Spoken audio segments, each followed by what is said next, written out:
my friend, is a blowin' in the wind. What if I told you some of the most powerful songs ever written weren't just music, though? They were weapons, not guns, not fists, not speeches in Congress. Songs. Songs that shook the White House. Songs that were banned from radio. Songs that made people march, question authority, and demand change. A change gonna come. Oh, yes it will. Turn on the news today. Protests, division, debates over justice, war, equality. Now imagine hearing a song written 50 or 60 years ago and realizing it sounds like it was written this morning. Where have all the flowers gone? That's the power of protest music.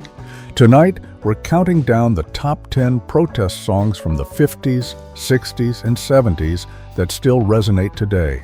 Songs that didn't just survive history, they shaped it. Let's begin. Number 10, Strange Fruit, Billie Holiday, 1939/1950s. There's strange fruit. We start with a song that changed everything. Originally released in '39 but haunting the 1950s civil rights movement, Strange Fruit wasn't a song you tapped your feet to. It was a crime scene report set to music. Pastoral scene of the gallant South. When Billie Holiday sang about black bodies swinging in the southern breeze, she wasn't just performing, she was testifying. Radio stations banned it. The FBI hounded her for it. She would perform it in total darkness, with a single spotlight on her face. Scent of magnolia. And when she finished, the house lights stayed off, so no one could see the audience crying. It remains the most uncomfortable, necessary 3 minutes in American music. It's the shadow that still hangs over our conversations about race today. Of burning flesh. Number 9, Where Have All the Flowers Gone? Pete Seeger, 1955/1961. Where have all the flowers gone?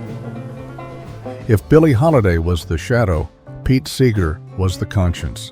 This song is a masterclass in the power of why.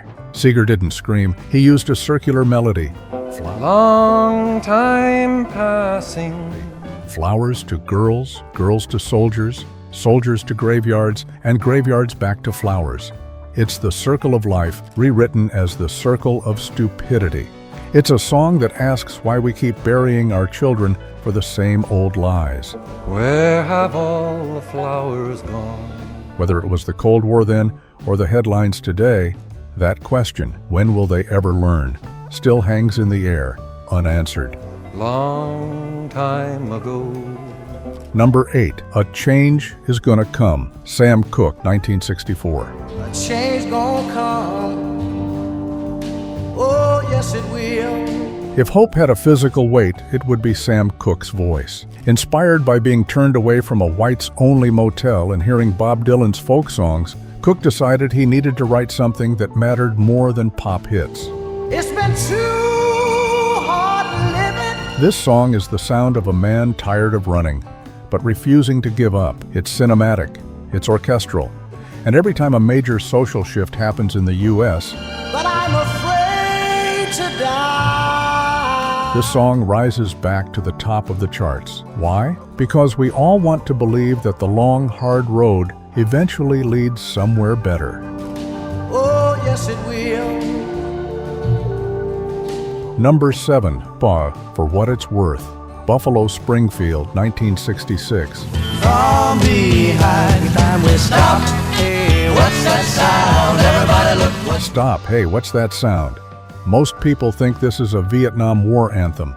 It's actually about a curfew riot on the Sunset Strip.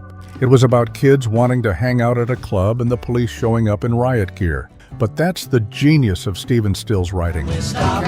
Hey, what's that sound? Everybody look what's going down. He captured the vibe of paranoia, that feeling that the man is watching you, that the lines are being drawn, and that nobody is safe.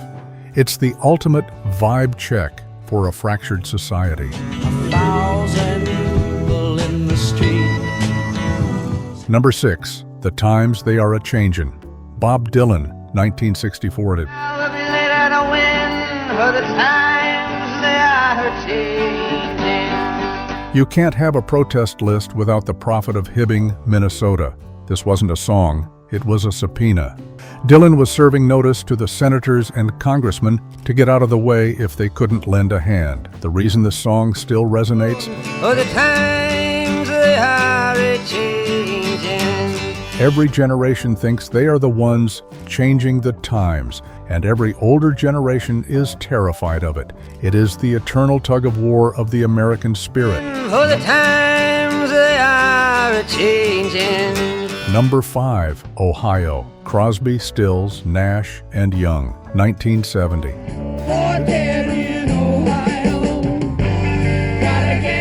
This is the fastest protest song ever written.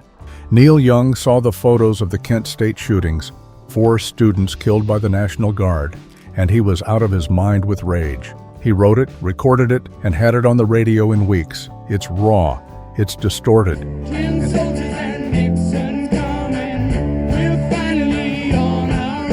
And it names names, tin soldiers and Nixon coming.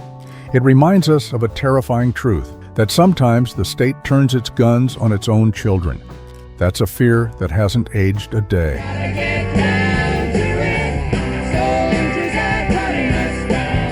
Number 4, War. Edwin Starr, 1970.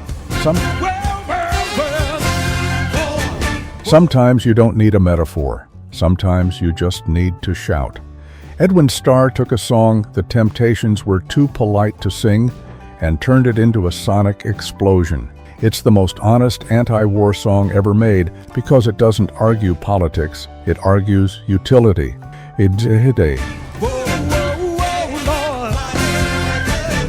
What is it good for? Absolutely nothing. It's the anthem for every veteran who came home to a country that didn't care, and it still rings true in every modern conflict.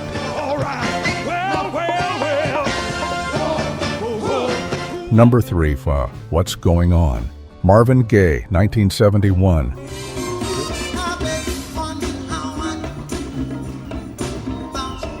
This is the golden child of protest music. Marvin Gaye was the king of Motown, expected to sing love songs. But after his brother came back from Vietnam and told him about the horrors there, Marvin couldn't sing about Baby Baby anymore. He gave us a prayer. With those smooth saxophones and conversational vocals, he asked a simple question. Brother, brother, brother, there's far too many of you dying. It's a heartbreak set to a groove. It's the song we play when we're too tired to fight and just want to understand each other. Number 2, Blowin' in the Wind. Bob Dylan, 1963. The answer, my friend, is a blowing in the wind. Back to Dylan. This is the song that launched 1,000 marches. It's built on 9 questions. How many roads? How many seas? How many deaths? Dylan's brilliance was in the answer. The answer is blowin' in the wind. It means the truth is right in front of our faces. And pretend that he just doesn't see. But we're too busy looking away to grab it. It's the simplest song on this list, and perhaps the most profound. It's the national anthem of the human conscience. The answer, my friend, is a blowing in the wind. Number 1, Imagine. John Lennon, 1971. Imagine there's no heaven. And here we are, the big one. Some call it a communist manifesto. Others call it a secular hymn. John Lennon himself called it virtually the Communist Manifesto, even though I am not particularly a communist. Imagine there's no country. But at its core, Imagine is the ultimate protest because it protests reality itself. It asks us to rebel against the very ideas of borders, religion, and possessions. It's a radical, dangerous idea wrapped in a beautiful piano melody. It's easy if you try. Every time there is a global tragedy, from 9/11 to the pandemic, this is the song the world turns to. It's the #1 protest song because it doesn't just ask for a law to change, it asks for the human heart to change. You may say I'm a dreamer. Protest music was never just entertainment. It was courage in melody. It was resistance in rhythm. It was the voice of ordinary Americans during extraordinary times. Many of you lived through these eras. You marched, you questioned, you watched the world change, and these songs were the soundtrack.